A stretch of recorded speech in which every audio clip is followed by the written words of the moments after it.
Well, hello, everyone, and welcome to the unofficial Unreal Engine podcast, where we talk about all things Unreal Engine and also salted, dried peanut butter squid. We're your hosts. My name is Alex Coulomb. And I'm Jacob Feldman. Welcome, everyone. Make sure you like, rate, subscribe, share. I don't know. Do something. Destroy it. This is your mission if you choose to accept it. Well, man, has it been a few weeks? A few busy weeks here. What are we talking about today? I think, Jacob, one thing we might want to say up top here is for anyone who cares about what some in the ether might term a podcast season, I think we're going to call this the first episode of season 2. Is that right? I think so. So this is a whole new generation. Everything's different now. We're not unofficial anymore. No, I take that back. Careful now. We are still the unofficial Unreal Engine podcast, but it's version 2 now. What does that mean, Alex? I don't know. You say version 2, I say version 0.02, like still coming up on version 1. I think it means that we've been doing this for about a year, and it's been quite a ride. It's certainly the longest podcast pursuit I've ever had. Had two kind of, I wouldn't say failed attempts at this before, but we had a good idea and then we just couldn't find the time or bandwidth to keep it going. So I would just like to say I'm proud of us for continuing to chug along here. Yeah, and if anyone would like to keep account of how many episodes we've gone while not having an episode completely dedicated to Unreal Engine, let us know. Someone has to be keeping a tracker somewhere. It was it's been 8 episodes since you only talked about Unreal Engine. Maybe that's version 2. I don't know. We're still open to feedback, guys. Yeah, we're figuring it out. So I think to kick off season 2, I did a lot of talking in our 2-part finale about Star Wars Galactic Starcruiser. I would like you to talk a lot this episode, Jacob. You got to go to a fun little event that we were both at last year. This year, it was just you. So what was the name of the event you were at, Jacob? Oh, man, it was good old SIGGRAPH. And it's not just any SIGGRAPH. It's the 50th anniversary of SIGGRAPH this year, which was very exciting. And I'm excited to kind of get into it. I don't know how you want to start this, Alex, but I'm happy to dive in however you like. Well, I think we got some breathing room in today's episode. So why don't we set the stage a little bit for anyone who's never been to SIGGRAPH, maybe doesn't even really know what SIGGRAPH is. How about you introduce us to the very concept, Jacob? Sure. So there is an overarching academic consortium called ACM. Do you know what it stands for? Nope. I'm gonna find out right now. Man, we're both gonna see who gets it first. Association of Computing Machineries, Special Interest Group on Computer Graphics and Interactive Techniques. That's ACM SIGGRAPH. Yep. So ACM is this overarching organization. SIGGRAPH is as Alex said, the Special Interest Group on Computer Graphics, I guess. And Interactive Techniques.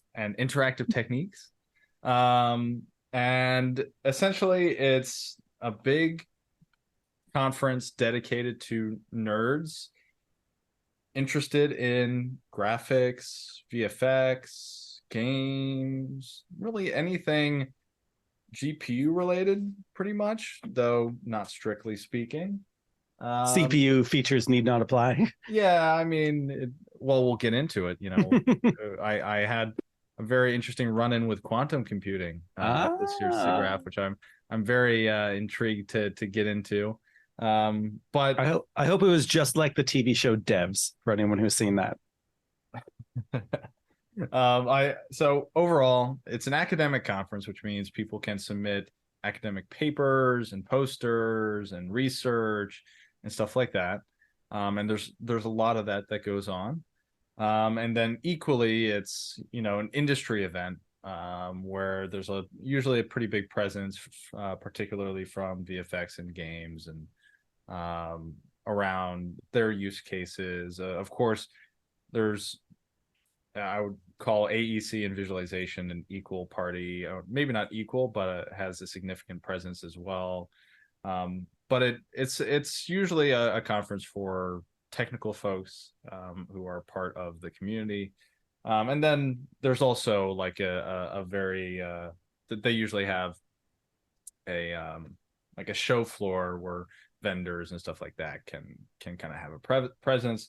The company I'm part of had a a booth there, and so I spent a good amount of time. I'm going to preface this episode saying I apologize. I'm going to miss a lot of stuff about SIGGRAPH, and just because I spent a lot of time, running in and out of meetings or talking to people on the show floor, and it was really great to talk to so many cool people. But it did mean I didn't get to as many talks as I really would have liked, which is typical, but unfortunate. Yeah, it's impossible to do it all. Like these conferences, there are people you want to see, there's parties to go to, there's talks, there's demos.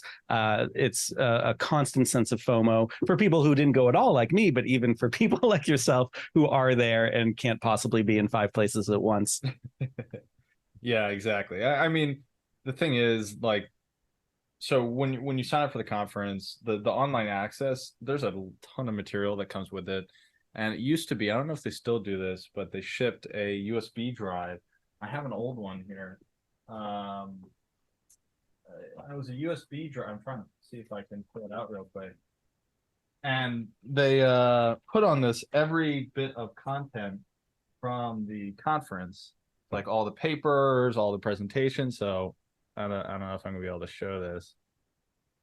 Well, kind of word for it. It says SIGGRAPH on it. I believe you. So this was 128 gigabytes of SIGGRAPH content, which is quite a lot.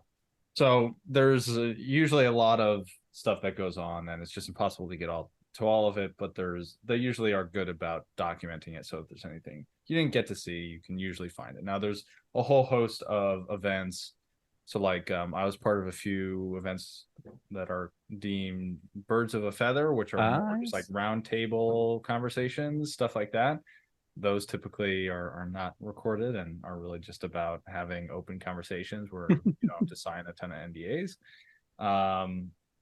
But overall, a lot of content is there.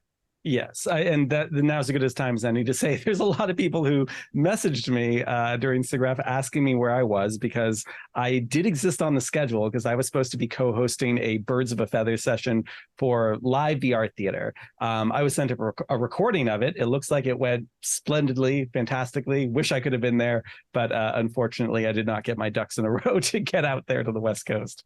But the Birds of a Feather seemed great. Like, I'm really glad those sessions happen. Yeah. What I will say, and I guess this is kind of maybe getting a little off track, is that so this year's conference happened in LA. Yeah. And I believe it happens in LA every other year or something like that. Oh, I didn't know that. I didn't know it was that frequent. I thought it was like the Olympics, like a big tour. There's some like regular interval to happening in LA because obviously like Hollywood and a lot of industries are there. And it's usually the best attendance. So I think there were like 20-something thousand people, which is a big conference.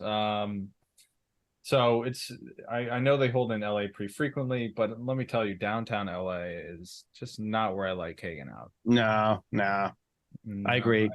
I mean, don't get me wrong, I like LA. There's a lot to do there. There's tons of culture, but none of it is in downtown LA. Yeah. So like, word of advice for people who are looking to vacation in LA, just don't stay in downtown. Just like go anywhere else. Literally anywhere else. Yeah, like it's really not very pleasant. Yeah. So I mean, it was fine for me because like I spent the majority of the day inside of the conference center, and so did most people. Yeah. But outside of that, not too great.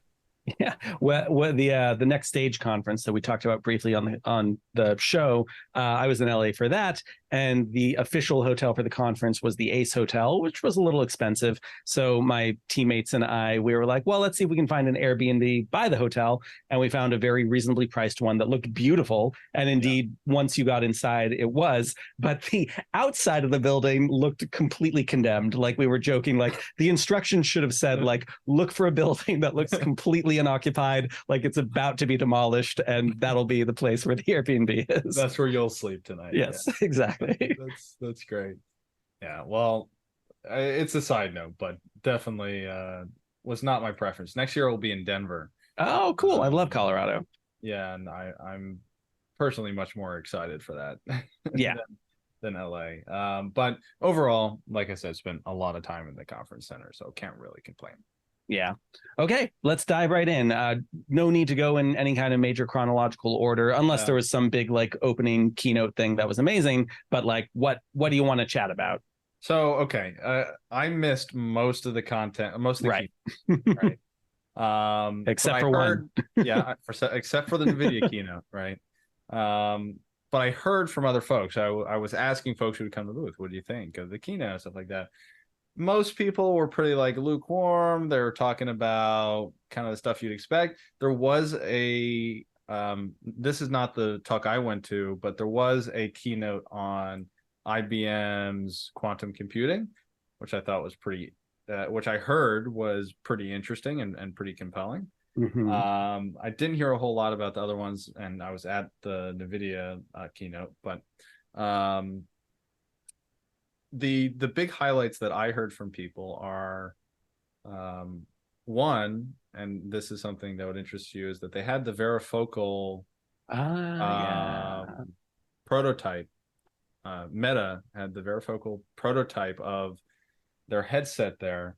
And you're going to be very disappointed in me, Alex, but I actually didn't get a chance to try it. But I heard a lot of secondhand reports from people who are saying, yeah, like you could read all the way up to like a piece of paper or like an iPad at like 3 feet away, and like you could like hear the actual movement of the lenses, and like it seemed impossibly expensive and stuff like that. But people were saying it was really pretty amazing.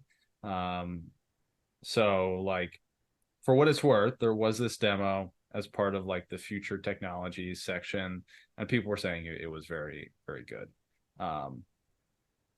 For those of you who maybe want a little background on what this means, is that like there's this traditional problem with VR headsets, and Alex, jump in when I tell this wrong, called the near field distance problem, something like that. Something like that. Yes. Yeah, and essentially it means that your eyes are designed or trained, from childhood to adjust its focus based on the perceived depth of items. So like when you look at something far away, your eyes know how to adjust to focus on that. The problem with VR is that if items appear far away, well, the screen is right in front of you and you're not controlling the focus of the content. So like the game engine has complete control over how it wants to place things in focus. Most of the time, everything is in focus. Like very few games use any depth of field, or if they do, it's usually pretty terrible. Yeah. And you wouldn't usually use that in VR, right? Am I getting this right, Alex? Yeah, and now that we have foveated rendering, you can pair that with eye tracking, and you can get some sense of focusing. But then it's tricky because the game is then going to be making certain assumptions.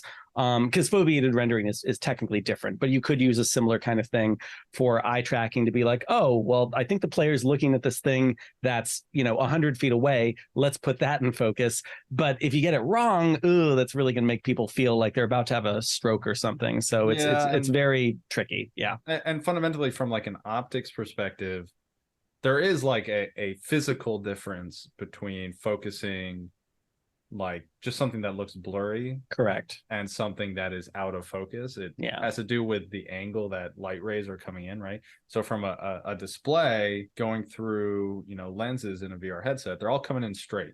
Yeah. Right. And so yeah, you can make it blurry, but that doesn't necessarily mean your eyes are actually doing anything to focus. So there's like a bunch of issues with how your like physiology that's a word, physiology. I'm definitely gonna get some nasty looks from my fiance who's in med school. There's a clear difference between that and what's being rendered and displayed to, which usually, well, there have been thoughts about it could cause damage to your eyes, and that's why there's like all this hesitation around younger kids using it. It can cause damage to your eyes, and overall it just introduces a lot of strain. So the idea with varifocal is that you actually you take physical lenses to change the actual angle and direction that light is being passed through to your eyes, to emulate the experience of physically focusing your eyesight on different objects. So it takes like the foveated rendering idea and then moves actual physical lenses to accomplish that. Yeah. And it's been very, I remember back at the last Oculus Connect, the in-person one, they were talking about this. They showed us a demo of some contraption. Was this the half dome prototype? Maybe, yeah. I can't remember if that's what it was called. What is half dome? Yeah, maybe. Yeah, that's correct. So there was a prototype there that they showed, which was accomplishing this to some extent, but they had a working prototype at SIGGRAPH. I heard lots of reports that was very cool. So that seemed like a highlight. Maybe it wasn't a highlight for me because I didn't actually get to see it, but a lot of people were talking about it. Let's see what else. There was a whole display on the evolution of the Utah teapot, which seemed exciting. The Utah teapot. I didn't know it was called the Utah teapot. And give a little background on why anyone should care about a teapot in computer graphics. So the Utah teapot is kind of one of the first reference 3D objects of all time. So it was part, and I didn't know this off the top of my head, or I didn't remember this off the top of my head. I just Googled this. I'm not going to give myself credit. It was created by Martin Newell, PhD student, University of Utah. And Utah, I do know that the Utah graphics department was one of the very early computer graphics departments. And so the Utah teapot, and in this day and age, you did not have, you didn't have modeling software. So these were manually programmed vertices, and it was the first object. So the Utah teapot has all these curves, and it was designed to display the ideas of tangent space, where you're able to render or shade objects to appear around, even though they contain very rough vertices. So there's a lot of it's been a almost running joke, or reference object inside of rendering. Like if you look online at any graphics nerd who's trying to show off their latest rendering technique, it's going to be either Utah teapot, the dragon, I don't remember the name of it, or it might be a selection of other random objects like a Mobius strip, or all these other kind of funky objects that are meant to display different rendering complexities or techniques. So definitely it seemed pretty interesting because it was the 50th year of SIGGRAPH. They had kind of this evolution, which I thought was pretty interesting. Here,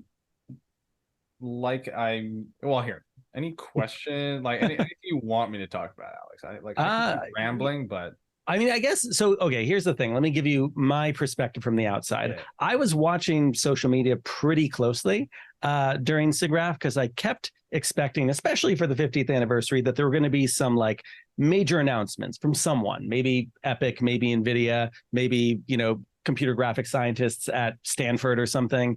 Maybe there's a new Cornell box. Cornell box is this that's the other red-green thing where you put all the objects to render, the Mobius strip and all that. And I didn't see a lot on social media of anyone being like, holy cow, I just had my mind blown by Paul Debevec or whatever, someone announcing something crazy. So I guess what I'd love to hear is anything that you think should blow people's socks off, or that they should just be aware of that got announced or shown or demoed. So I would say some of the bigger announcements were Unity kind of officially unveiled, they had made a purchase of Weta's pipelining and tool division years ago. And they officially launched Unity Weta tools. I felt like they could have been much more creative with the name. For the record, I feel like they could have done a lot with that, and they really kind of dropped the ball. No offense to friends and family at Unity. Also, however, the website just says contact us. You can't even download it. Yeah. So I just felt like they could have done a little better than Weta tools. But fundamentally, they kind of announced that, and they were showing a few things. So one of the big ones was Ziva. Ziva Dynamics. So Ziva Dynamics which is their like AI animation. You just pass. It's like their it's like their metahuman stuff. It's like they're metahuman, but they have like it's now very AI integrated so that you can like have a conversation with them and stuff like that. Like what else is part of that tool set? Still a little unclear to me. I think it seems like they're trying to make some announcement and more is to come. But certainly seems pretty cool.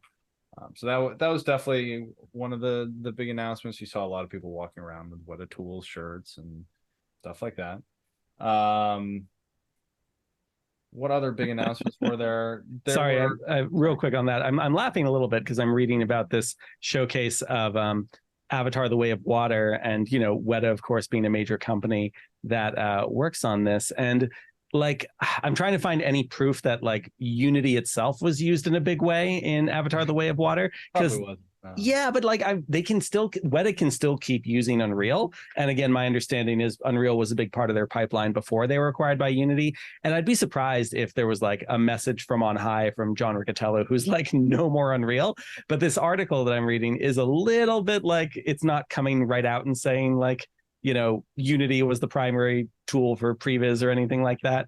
But, they can keep just referring to Weta, a company owned by Unity, did a bunch of previs. Anyway, right. Go on. Yeah, I'm sure there's a lot of gray area there. I'm sure in the future they'll use Unity in more places. Mm-hmm. There was a reason why they made the division so that Weta proper, that does all the film production, can do whatever they want. Right. And Weta Tools, as owned by Unity, is pulling in the technology that Weta has developed and then presumably adapting it to Unity. Whether some of those tools get forked and continue to use Unreal in another path, I mean, that seems realistic to me. Yeah. Yeah, so there was a few things there. Did you hear any big Unreal announcements? Like, I knew some folks who were giving presentations on behalf of Unreal. Some of the folks I knew said it was kind of like a dry run for some stuff that they were going to be also showing at Unreal Fest. But did you feel like there was anything stand out from Epic Games? I had not heard anything big. I mean, they announced that they were launching the Stage app right before SIGGRAPH started. Yeah. For those who don't know, the Stage app is like a V2 of what was it called before? I don't know. I actually didn't know there was a previous version of it. There was a very bad visualization on your iPad tool. I can't remember what it was called. That would let you connect to an Unreal Engine instance, and it would allow you to do some you can move your iPad around and view the scene and stuff like that. Oh, well, that's the VCam app. So that tends to get used more for an actual virtual camera. I think the Stage app is for doing other stuff. Well, so it has the same capabilities. Oh, okay, gotcha. And it's using pixel streaming. So the original Stage app did not use pixel streaming. It was using its own proprietary protocol. It pretty much sucked. There was no way for them to do it. That was replaced with pixel streaming. The Stage app is that plus essentially the pixel streaming camera, or multi-cam pixel streaming, so that many people can be all looking at the same scene and have different controls. You can assign controls to different people. So it looked pretty cool. I haven't gotten to play with it yet. But other than that, I did not hear. Did you hear anything that I didn't hear about? No, I didn't hear anything that was major coming from Epic Games, any big announcements or anything like that, which I was a little surprised by. I feel like the Unreal keynote or whatever, not State of Unreal, but the big Unreal talk at SIGGRAPH in Vancouver last year was pretty awesome. There was some really cool metahuman stuff. So yeah, I didn't hear anything particularly noteworthy for this year, and I don't even know if Tim Sweeney was there. I don't believe he was. No. Yeah. I'm looking at their list of talks, and yeah, there really wasn't a whole lot here. There was an announcement that AWS made around a deadline integration. So I think they had a talk there. Okay. Deadline integration with movie render queue. And then, yeah, I mean, there's not a whole lot here. My assumption that they would save everything for their own conference, right? Like, of course. I'm excited for that, by the way. But yeah, so I don't think they had a whole lot to talk about. Yeah. Okay. I mean, that's fine. Sounds like the belle of the ball might have been NVIDIA, or did they have the most exciting content? Yeah, and to be fair, is probably a bit of a low bar. Okay. Fair enough. I would say the most exciting content that I experienced was this quantum computing talk, and we'll get into it. Because there was general buzz about it, and we can get more into it. But there were a few talks about it, like one of the keynotes, like I mentioned, and there was this 101 talk that was packed. It was a huge room and it was packed full of people. And so I think that was a big topic. But let's talk about NVIDIA real quick. Yeah. And actually, there's a few things that are probably worth talking about here. So Tuesday morning, NVIDIA, Jensen, NVIDIA CEO, gave a keynote in person. First time in 5 years. Yeah, it's been a while. And we can get into this later. I got to meet Jensen, got to shake his hand and show him a demo. Nice. I said real words, you know. I didn't turn into a fanboy, you know. I could have. I was close. But I said real words and didn't look like a complete idiot. So you know what? Mission success with Jensen. Anyway, Jacob. Thank you. Getting back to the topic here. So I had some great seats, by the way. I got lucky. So my company has a pretty strong relationship with NVIDIA, and I was able to get into like an early access line. So got to keep going first. And I had this seat like front, slight, kind of on the left. And as it turns out, Jensen stood like right in front of us the entire time. So we had great seats to watch this. And it was cool to kind of see him on stage in person. But essentially, most of the stuff he talked about was kind of stuff that I was kind of expecting, and I'm coming into this a little biased because I had been kind of briefed on a lot of the stuff that they were going to talk about ahead of time, just given the stuff that we do. But you know, so he announced a few new GPU types. So they've essentially come out with this L40S GPU. There was already an L40. The L40S is kind of the unlocked version of L40, and I don't think we need to get into the naming arguments or anything like that. But they released that GPU. They announced that they would be shipping a new version of the H100, which is this huge AI training GPU, and they were going to release it as H2 or GH200, which is like the same thing but twice the amount of memory. And for those who, you know, kind of aren't into this stuff, like the amount of GPU memory that you have on a GPU kind of is directly correlated in especially AI ML workloads to the size of the model that you want to train or serve inference, and inference being like how you take your model and actually, you know, run data through it so that you can get a result. So it was a big deal. Don't get me wrong. I think everyone was kind of more or less expecting that this is the kind of stuff that they would be talking about. But along with that, you know, Jensen was was more forward than I expected about the way he would address AI and its impact on the industries. Because you have to remember, this is a crowd full of people in the VFX industry and games industry, all people who are probably have to some extent some fears about the way AI is going to impact, you know, their careers and stuff like that. And Jensen was very clear about it, where he said, look, the future is like the programming language is natural language, and like the way you'll be creating content is going to be heavily supplemented with, you know, generative AI. And so he gave an example using Omniverse where like you would say, hey, like take this car and generate a landscape near a bridge and do this and that and like change this, or kind of give an example of what the kind of visualization workflow would look like, where you don't have to worry about designing entire environments and stuff like that. So like there was a lot of conversation around that. He also made a big point of really going into OpenUSD. Mm-hmm. And I had a few conversations at SIGGRAPH around OpenUSD. So there was USD, and USD was Pixar's standard. It was technically owned, the IP was technically owned by them. It was open licensed, and like it was an open standard, but fundamentally it was Pixar's intellectual property. Mm-hmm. And then back at or really around GDC time, actually, so in March, they open source, and this happened like while GDC was happening.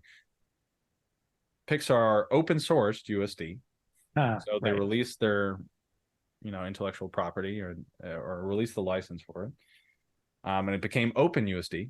Mm-hmm. All right, and then about a week before SIGGRAPH, they formed the Alliance for OpenUSD, which is composed of Epic Games, NVIDIA,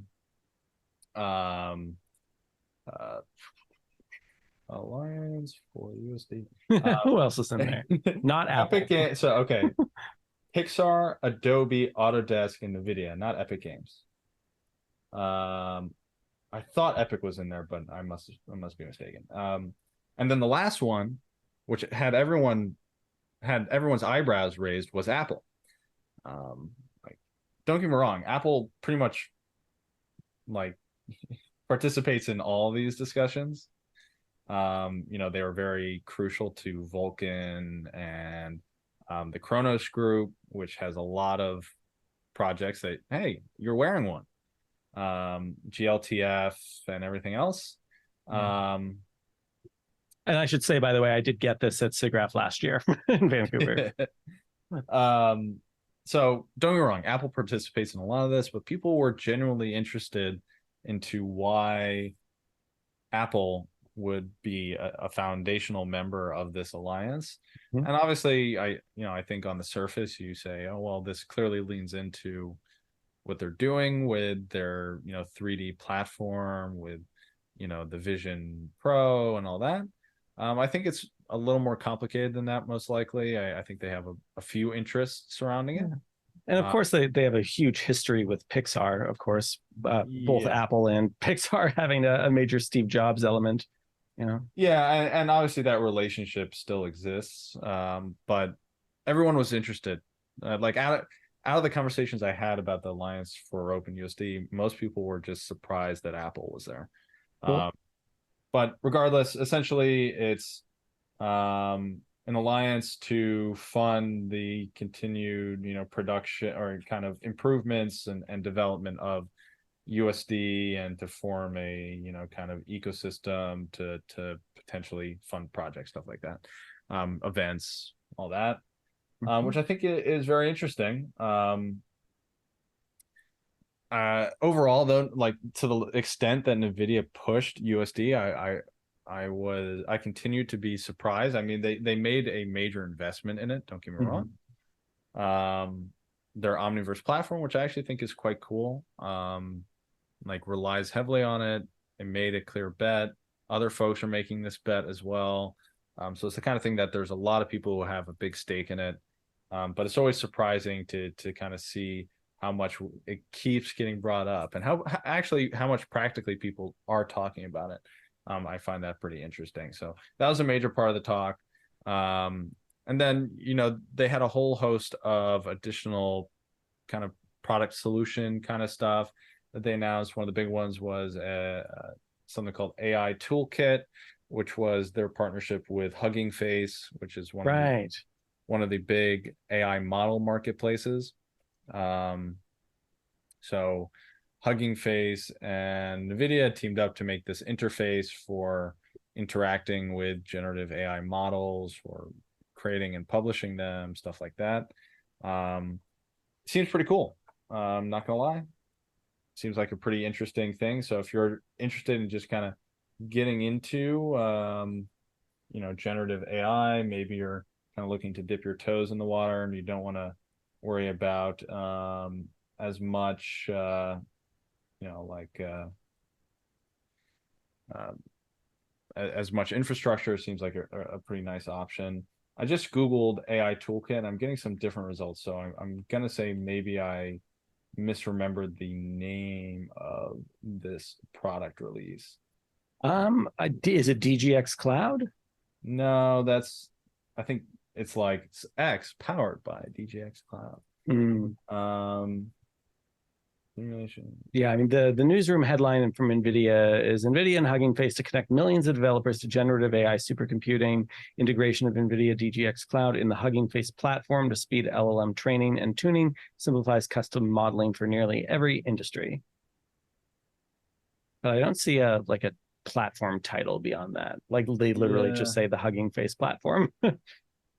Huh. Okay. Well, maybe there was some language there that has changed. I'm not sure, but they released a cool UI. It's worth. I don't know if there is a video online of the keynote. I assume there is. Yeah, there is. I would check that out. And also, Alex, your video is frozen. Just so. Oh no, thanks. In Our a great position too. Problem. I know. I'm looking at all the other stuff. Come on, get out of here. It's because it's always late at night when my phone's about to die, and my phone serves as my video. There we are. Cool. Let's dive into quantum computing, if you think we're ready for that, Jacob. So first of all, let me tell you what I think when I hear quantum computing. Sure. So Alex Garland, who made such films as like Sunshine and Ex Machina and 28 Days and Weeks and Months and Years Later, had a TV series starring Nick Offerman called Devs, which was about this like secret AI startup that was using quantum computing to basically like go back in time and like simulate different kinds of outcomes for different things. And, the impression they give of quantum computing is it can just do an insane not only number of calculations, but do calculations in like a totally different realm from how computers nowadays do calculations. Yeah. And we've heard things like, you can get around all sorts of securities in quantum computing because it's like a total side door to everything that is traditionally structured to like encrypt and keep certain people out of a thing. That's kind of like the pop culture impression of quantum computing. Tell us about the talk you saw and maybe some more grounded fact-based information about quantum computing. Yeah, so I mean, fundamentally, some of the things you said are right in the sense that like, and we'll get into this, is that the kinds of problems that you can solve with quantum computing are just totally different than classical computing. So it's worth just putting that out the bat, right? Like there's a lot obviously in this talk I'm not going to go through as part of this podcast. Let me give you some resources though out the bat in case you are interested in learning a little bit more, and I'll remind of some of these resources. But the presentation was by a gentleman. I have it here. Where did his name go? Andrew Glassner, who is a principal research scientist at Weta. I think he does a lot of their AI ML work. Cool. Weta Digital or Weta not owned by Unity? Well, it says Weta Digital plus Unity. So okay, presumably Weta Tools. Yeah. That gives you any additional hints into what they might be doing. And I want to give him a plug because he was incredible. He gave a full 101 on quantum computing to a very large audience, and he has a book coming out called Introduction to Quantum Computing. And if I've learned anything from that talk is that I would read his book because he's very good at explaining things. And based on the note here I have from the presentation, he will have a book coming out in early 2024. So right off the bat, if you're interested in anything we talk about for the next 20 minutes, check this guy out and check out his book. Okay, but let's talk a little bit about what he actually spoke about. So essentially the way he kind of set this up was to say, the first thing you got to do is forget everything about how you structure computer programs. So in standard computing, the way everything works is that you have a series of instructions, and each instruction follows, what we call control flow, in the sense that you have physical, pipelines inside of your CPU. Those are usually referred to as threads or cores. Obviously, this is a generalization, but you take essentially operations and you feed them through a pipeline, and they're, processed, one at a time in a linear fashion or in parallel with multiple threads or cores. And all those operations are, feed into some sort of atomic, truth of the world state that you can monitor. And most computer programs struggle with parallelism, because standard computing always requires that you have some ground truth, and there's always some, desired state. And fundamentally, like, folks who are familiar with computer programming, you're probably used to things like for loops, or things like if and statements, and all this kind of stuff that we're used to when we're programming. And quantum computing, totally not like, totally different. All right. None of that exists. You can't use for loops. Like, control flow, not a thing. Like, from a physics perspective, like, these machines, and I'm certainly not the expert on like quantum computing hardware by any means. However, I will give my best high-level summary of it, in that these are large physical machines that are actually applying like fundamental forces to particles, like the lowest, there are different types of particles you can use, apparently. Let's say like a photon, you're taking like some like a subatomic particle, you are applying forces to it, and usually using things like like light or other radiation and stuff like that, in order to change the state of that subatomic particle. And the hardware itself is incredible. The fact that like we have the ability to do any of this is insane.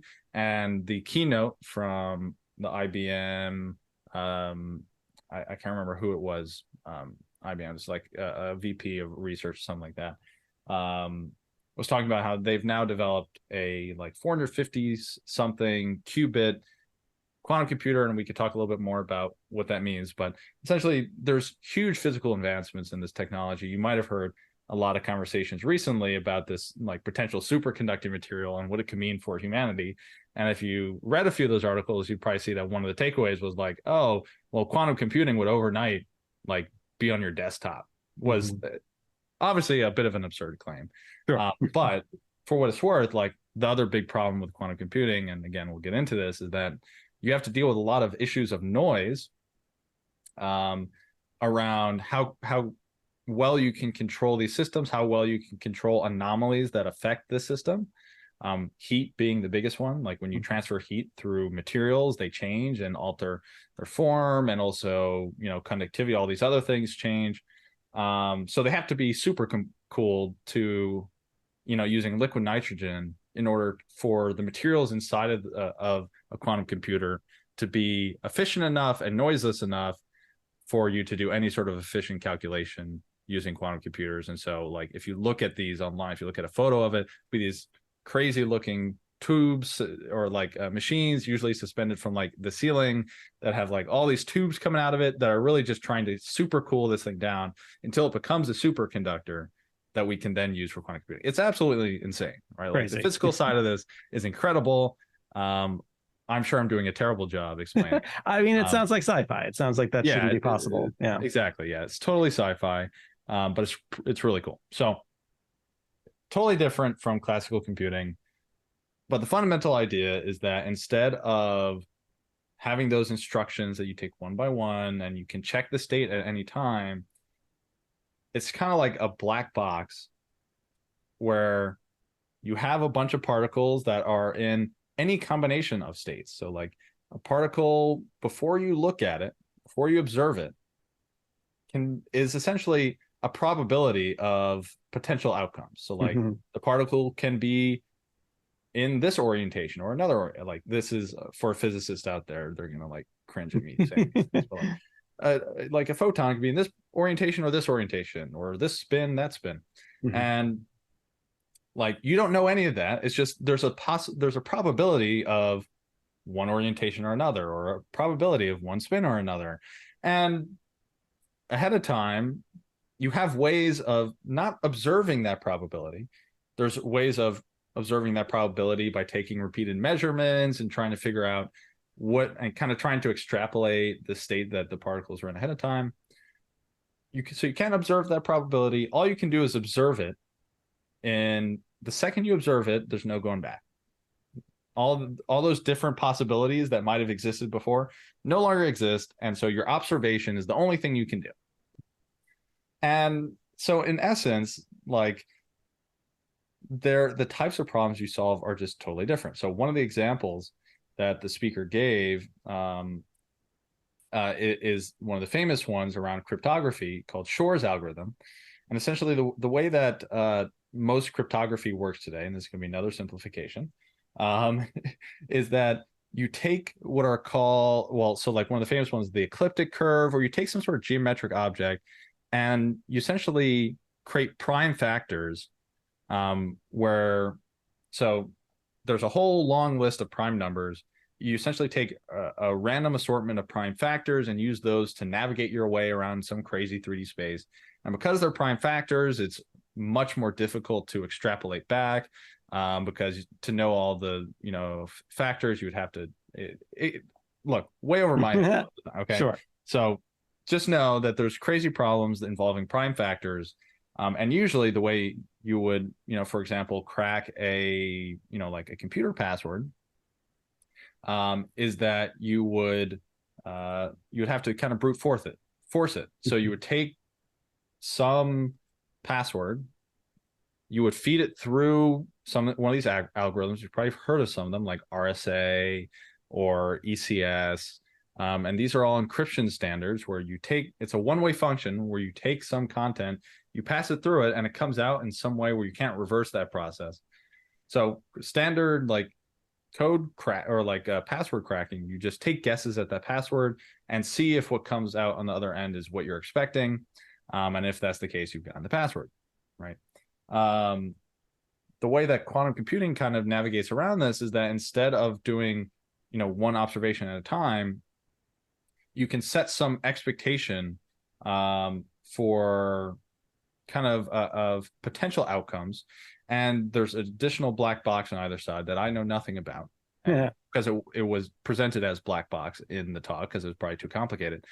There's a classical computing problem on either side for creating the expectations and analyzing the results, and I know nothing about it.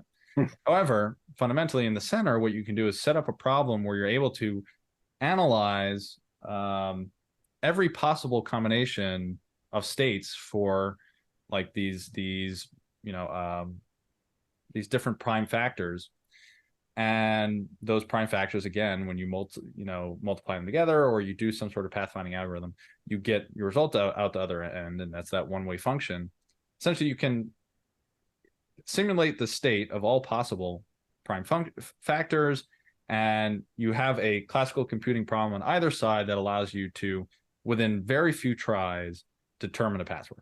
So it really breaks most modern cryptography. Crazy.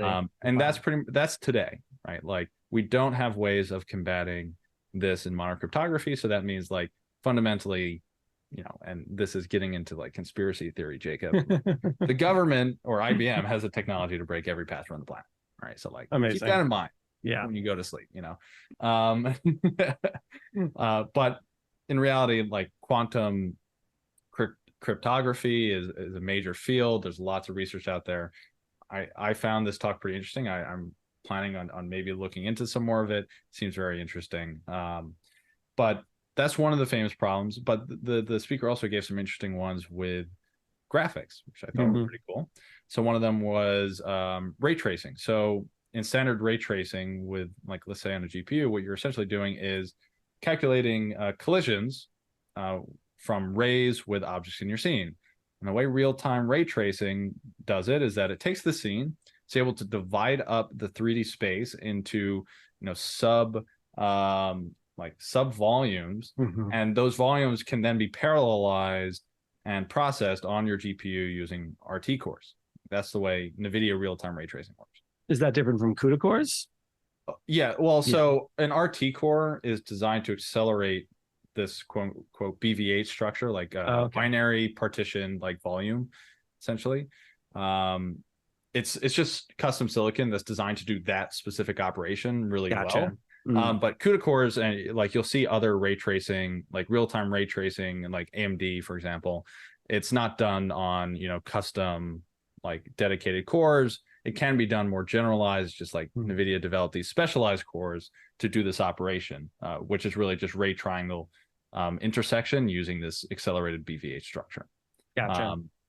So essentially, this quantum computing application of it would be, you can take, so each qubit, which is like, it's not like a classical bit, it represents some range of states between 0 and 1. Again, you don't know that state ahead of time. You can only observe it, and there's all sorts of, you should read this guy's book if you'd like to know more.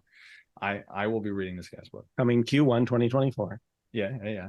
And each qubit represents some state, and it's between 0 and 1. And if you do the math, like with all of the different probabilities that add up, like you could technically represent every state, or you can represent the state of every atom in the universe in a quantum computer that has like 400 qubits. So we're already there. Crazy. And the idea is that, like, because you can kind of set up these different, you can kind of manipulate these probabilities a bit ahead of time, and you have your observations, you're able to do some work with it. But what you could do with ray tracing is you could take every ray, or like every pixel on the screen, and have each qubit represent every ray, and you could have another state that represents every object in your scene. And essentially, when you apply this, you technically get every intersection, but unfortunately, the way like quantum computers work, you can only get one intersection at a time. And so it's still very slow. Now, in theory, like, yes, a quantum computer is quote unquote calculating, and it's not, that's the wrong word. It is, kind of, it has a representation of it, but you're only able to observe one collision at a time. There are lots of other use cases. Let me bring up a few here that I thought were pretty interesting. So there, I'm trying to remember the other one that was mentioned specifically. This goes way deeper than Oppenheimer's very cursory exploration of quantum physics. Oh, man. Yeah, you have like one line of Oppenheimer saying, like, in quantum physics, light can exist both as a wave and a particle, and then they got to move on. Yeah, I can imagine that. I'm trying to think of the other one. Pathfinding. There are classic problems in games where you have to find, what's the fastest way between one point and another. Well, using quantum computing, you can, in one pass, calculate a valid path from the start to the finish. Doesn't mean it's the fastest one. And you might repeat it a few times and get the same result. Like, there's no guarantee that you're going to get the fastest one. In theory, it's still much faster because regardless, you're not considering any path that is not reaching your destination. So most classical operations at handling this is that you essentially, and there are more advanced algorithms for this, of course, but you start from one point and you kind of branch off in every possible direction, and then in the end you find your end location, and you're kind of keeping track of how far you're going in every possible direction to figure out. If anyone wants to do more research on this, the classic algorithm is called A star. But the way it works in quantum computing is that you get a valid, like with every pass, like every calculation, you'll get a valid path. And if you just do enough of these, at some point, the probability says that you'll end up with most likely the fastest path, which is pretty interesting. Keep in mind that it's not just like simple paths. Like, this can navigate an almost infinite scale path, which is pretty cool. Like, there's no real limitations to it. Obviously, with infinite scale, there's lots of paths, so you're still not guaranteed the fastest one with today's understanding of how to develop quantum algorithms. But there's stuff like that.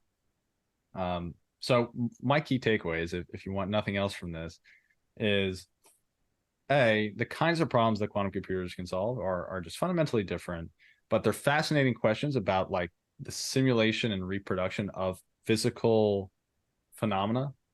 like like like with ray tracing, like light bouncing into a scene, right? Or with like simulating things like paths or physics, or not really physics, but like imagine you had some state of the universe and you were able to say, oh, well, what happens if this state occurs? Like, what's next? Like, these are kinds of questions that, maybe we'll have the ability to answer with quantum computers.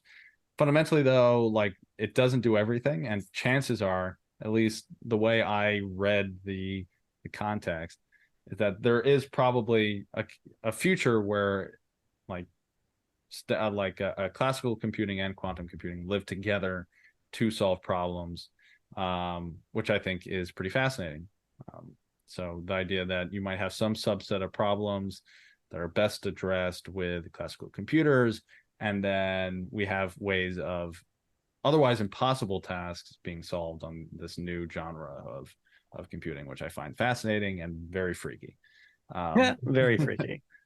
But overall, I think it's really cool. I think folks should check it out. And like I mentioned, Andrew Glassner, he has a website, apparently, www.glassner.com. Check it out. He has a book. I will definitely be checking that out. So for sure. All right. So just to put a pin in the SIGGRAPH discussion, so out of the different announcements, quantum computing and NVIDIA stuff and AI and all this, do you think there's anything important that our listeners who are like primarily focused over in Unreal can take away as like, here's something that might fundamentally start to change my Unreal Engine workflow over the next year or two? Yeah. So I think that of the things I saw, if you are, for example, a professional who is working in virtual production or live production, there's a lot of exciting stuff going on with how Epic and Unreal Engine is going to support the environment with their partners. So like I spoke to folks at Disguise, and there are a few other solutions that are similar that all have are all trying to bring compute and infrastructure to the virtual production environment to support the kinds of things you do in Unreal. And I think there's a lot of cool stuff going on there. And I think we'll see a lot of progress there in the next year or two. The other big thing is like USD adoption. Like I mentioned, we're going to continue to see that.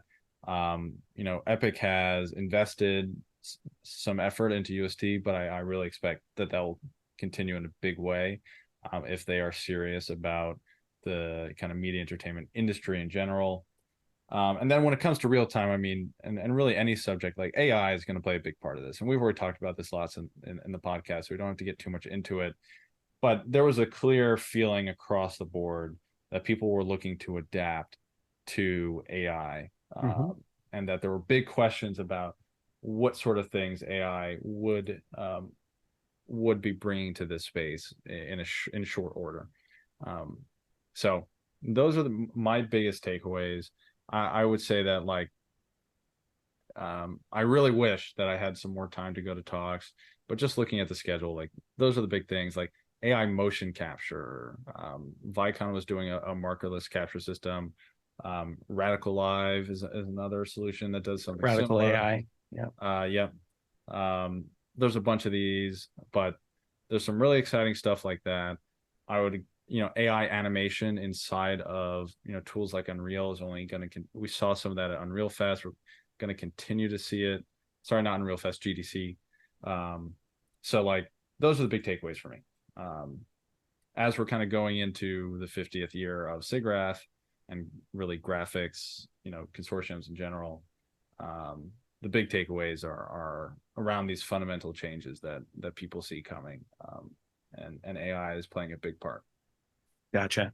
All right. And FYI, my phone just died, so no more video for me, but that's okay. Any other thoughts about SIGGRAPH in general, or should we move on to some other announcement and shout out stuff? I would say in general, if you are thinking about getting into like a more technical side of either graphics, whether that's real time, something like Unreal, or something like VFX, I definitely recommend that you cough up the $15 to get ACM SIGGRAPH, like access to the papers, and do Google searches for quick terms, or maybe consider, volunteering to contribute to a paper, or there's lots of groups out there. If you're interested in getting more involved, I think it's a great way for you to, get access to the community of very smart and passionate people. And I think a lot of times, particularly in computer graphics, it's today kind of just considered this like very, very difficult to access industry, because there's a lot of industry knowledge and background that it gets propagated, and I think SIGGRAPH is a great opportunity to just meet interesting people. Everyone's very genuine there, and very again, a lot of very technical folks who I think you can learn a lot from. So I definitely recommend, if you're interested in SIGGRAPH or you're interested in this industry, check it out. Read some papers. I think it's a great way to get involved. Yeah. And to be clear, the papers aren't all super dry, and a lot of them have pictures and GIFs and videos. So, some of them are actually very engaging to go through. Yeah. Some of them even have downloads or like GitHub pages. So, it's definitely worth checking out. Cool. Okay. Okay for me to bounce into some shout outs. Do it. All right. So first, I've never shown a thing from Reddit before in the podcast, but I stumbled on this and I was kind of interested in it. What version of Unreal are you currently using? And, no surprise to see 5.2 being the one that is most frequent, but I was struck by the original poster, OP, saying that they're still in 4.27 because they're finding UE5 doesn't have the stability they need, particularly for VR and physics that they need. And then there's a lot of kind of echoing of that sentiment down here. And some of the discussion, I'm kind of curious to hear your thoughts on this, Jacob, was people kind of saying like, Unreal Engine is releasing amazing features so quickly that they aren't necessarily finding the time or resources to stabilize those features before they move on to the next features. And so there are a lot of people who are like, I wish Epic would kind of slow down and make sure that, things are basically crashing less or more usable. And I can say I can relate to this a little bit as someone who is trying to stay on the bleeding edge of Unreal. We have so many things right now that are almost working the way we want them to, but it's just not quite stable enough. We're still getting, one crash too many to feel like we can show it to a client or put it into production. So, as of now, we still have more projects that we are keeping in 4.27 than up in 5 entirely for safety. But I'm curious to hear your thoughts on that. I think it's a double-edged sword, because I think if you took 5.2 or 5.3 and disabled those new features, which you can do, in pretty much every case, if you disabled those new features, it would be just as stable as 4.27. I disagree with that. Things like light baking, some of the stuff that Unreal Engine 5 is trying to move away from, ray tracing, because we're now trying to do more things in Lumen. Those things over in Unreal Engine 5 do not work as well as they did in 4.27. Well, like Lumen didn't exist, right? So that's not a fair one, but right. But I mean, like if you take a 4.27 project and you just upgrade it to 5 and you try to keep it exactly the same and use like what we do a lot is ray traced reflections and light baking, like that does not work as well in any version of Unreal Engine 5 compared to 4.27. Okay, well, I obviously trust your experience there, but I think that it's a double-edged sword, because like, why would you go to 5.2 if you're going to disable all the 5.2 features, right? Like, sure. That's my bigger point here, is like they're shipping a lot of new features. I think they're really cool. A lot of them are explicitly said not ready for production, and they have a lot of stuff that's not ready for production. And I agree that there's probably a lot that they could do to improve that. If I were in Epic's shoes, I'd imagine that, like, look, they just made a bunch of acquisitions. We're talking ArtStation, and we're talking Twinmotion, Bandcamp, MetaHuman, Sketchpad. Like, you just made a ton of acquisitions, so you have a lot of new people touching the platform. They hired a few thousand people, right? Yeah. The Unreal Engine team used to be like 20 people. Like that was the engine team. It was not big. Now it's enormous, and look, Fortnite's pretty stable because they dedicate a lot of resources to it. True. And I get the feeling, if you're, one of their top clients, I'm sure you get the support you need to make sure it's stable. But fundamentally, yeah, I think that they're trying to push features to gain a community following, to get people interested in their platform. Like they had a big issue a few years ago in which there were just not enough people who knew anything about Unreal, right? Sure. Like, yeah. people who were getting educated on it, people who like had built a single project in Unreal. And so like all the features that they're pushing, I think a lot of that is realistically to just get people on the platform and interested. Yeah. Get them excited. Yeah, with the understanding that like, you know, a lot of this technology is still developing, like Lumen and Nanite, yeah, probably could have waited a year or two. If you really wanted to make it a production, you know, full parity feature, right?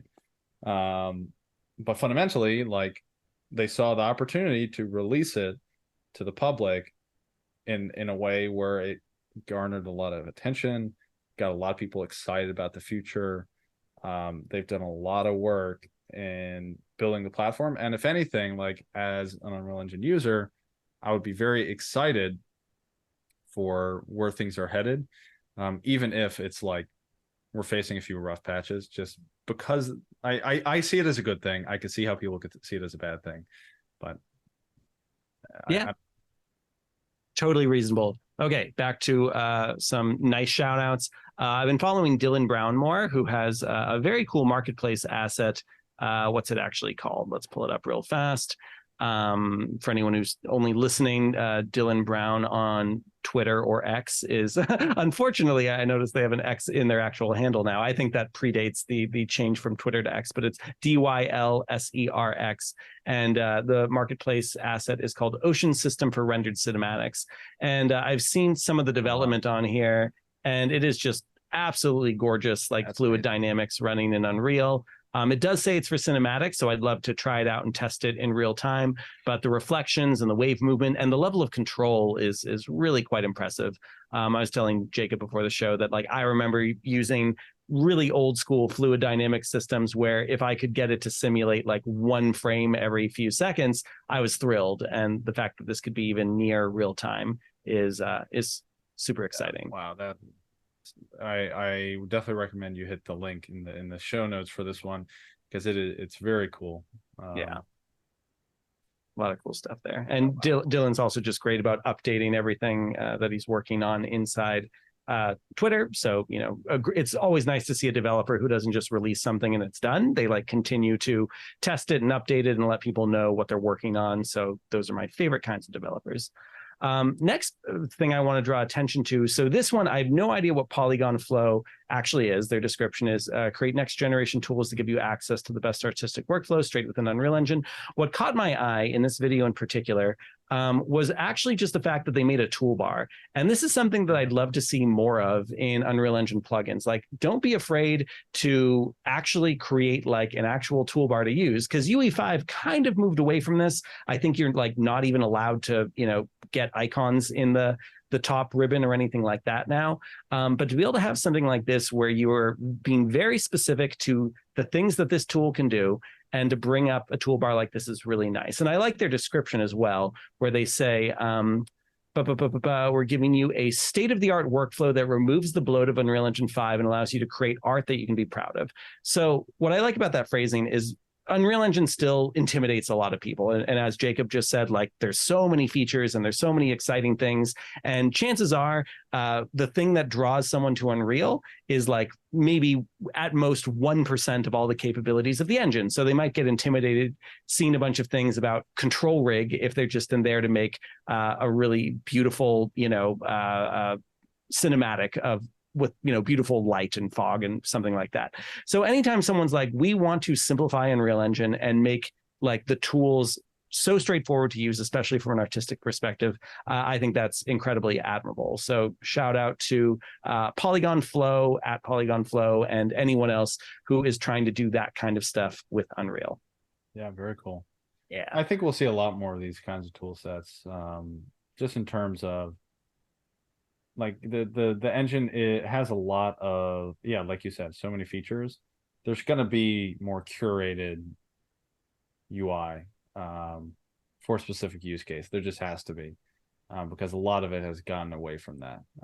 like you said, the toolbar on the left, the shelf, with all the different modes, like that used to be the different things you did in Unreal, right? Like, I think one of the reasons they hit it is because fundamentally it no longer really covered the different use cases, and so like it was kind of an irrelevant grouping even inside the viewport. But I mean, this looks really cool. I'd love to see more stuff like this. Yeah, I'm going to give them a follow live. I'm following them now. Then I don't want to say a quick shout out to me, but this is more just like an announcement that quick shout out to Alex. we are starting to release a lot of our tools and the stuff that we've jumped through a lot of hoops to make work on GitHub. So if you just go to github.com/AgileLens, we're starting to open source a lot of our projects. We really worked hard to get pass-through to work both in desktop VR and mobile VR. So that's a nice little sample anyone can download. I've got my MetaHuman Studio set up, which lets you use a MetaQuest Pro to control a MetaHuman. We're starting to build our own nodes, and that does, like the one we have here, for example, allows you to set the quality of your scene pretty easily. Marshall on my team is doing a lot more with C++, so that's been cool.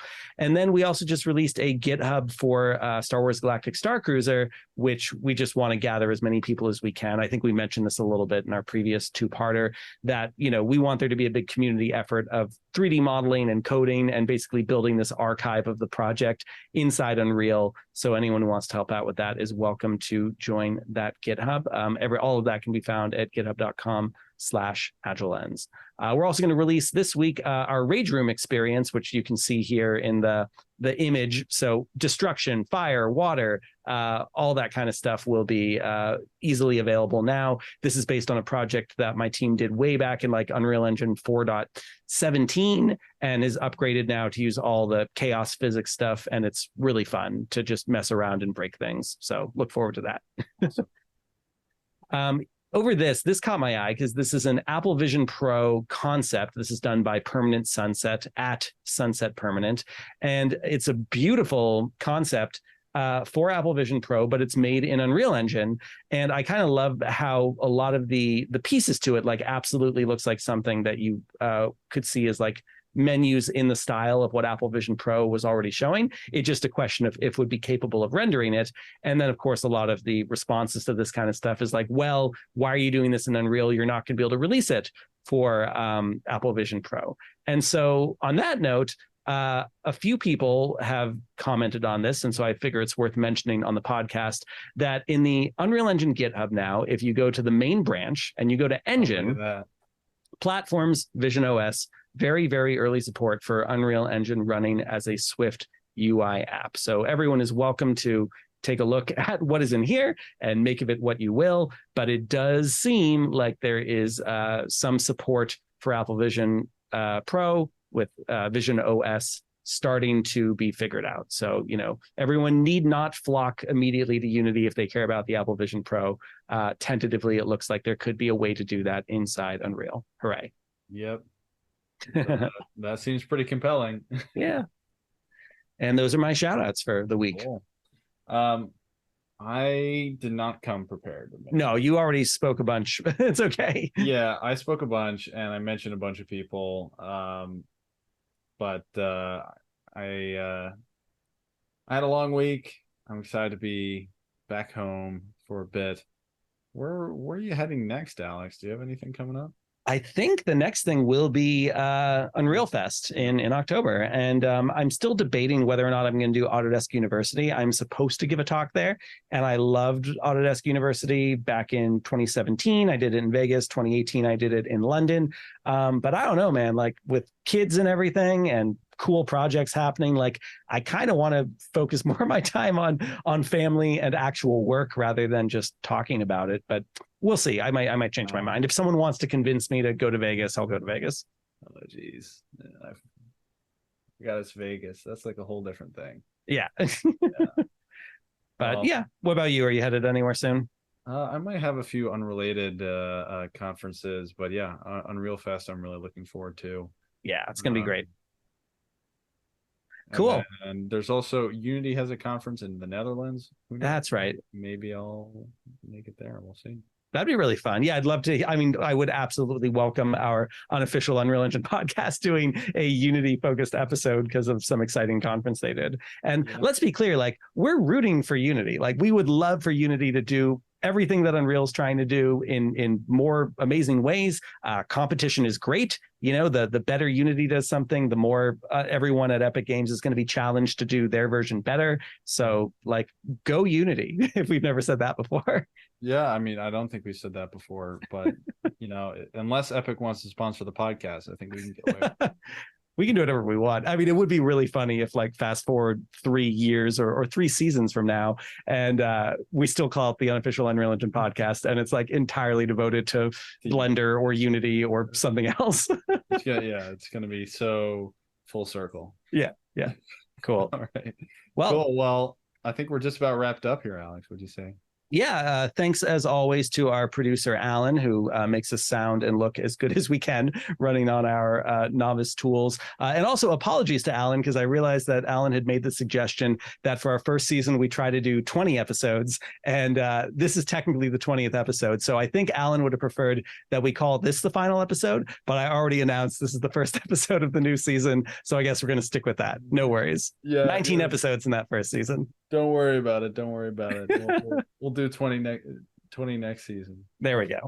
Well, thank you everyone for listening. Like, share, subscribe, all that good stuff. Welcome to V0.2. Woo! Hooray! Cheers, everyone. Bye-bye.